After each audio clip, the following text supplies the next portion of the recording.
पुढील पर्यायापैकी अपूर्णांकांच्या रूपांतरांची योग्य जोडी कोणती आहे? बघा, नंबर 1 5.293 चं उत्तर त्यांनी सांगितलेलं आहे 11/3. 2 नंबर 6.5/9 चं उत्तर त्यांनी 39/9 सांगितलेलं आहे. तिसरा 3.7/8 चं उत्तर 31/8. चौथा आहे 2.4/5 चं उत्तर आहे 13/5. म्हणजे कोणती जोडी योग्य आहे आपण गणित करून बघूया. इथं 5 गुणिले 3 अधिक 2 छेद 3 याचं उत्तर काढायचं आपल्याला. 6 गुणिले 9 अधिक 5 छेद 9. 3 गुणिले 8 अधिक 7 छेद 8.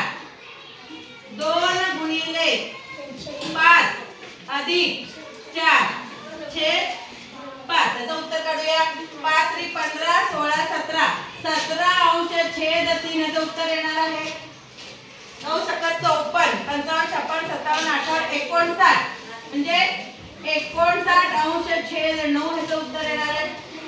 3 × 8 24 24 × 7 31 31 अंश छेद 8.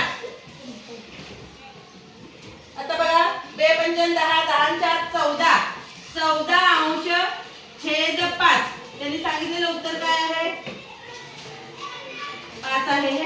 त्यांनी सांगितले उत्तर 11/3 म्हणजे बरोबर उत्तर 17/3 यायला पाहिजे. म्हणजे ही चुकीची जोडी आहे. इथं उत्तर येणार आहे 59 अंश छेद 9. इथं 39 दिलेलं आहे, चुकीची जोडी आहे. इथं 31/8 आलेला आहे, हे देखील 31/8 आलेलं आहे. म्हणजे ही जोडी बरोबर आहे. 13/5 त्यांनी दिलेला आहे, पण उत्तर काय पाहिजे? 14/5 पाहिजे. आता तिरकस गुणाकार करायचा, नंतर बेरीज करायचा आहे, मग उत्तर मिळणार आहे. म्हणजे ही जोडी देखील चुकीची आहे.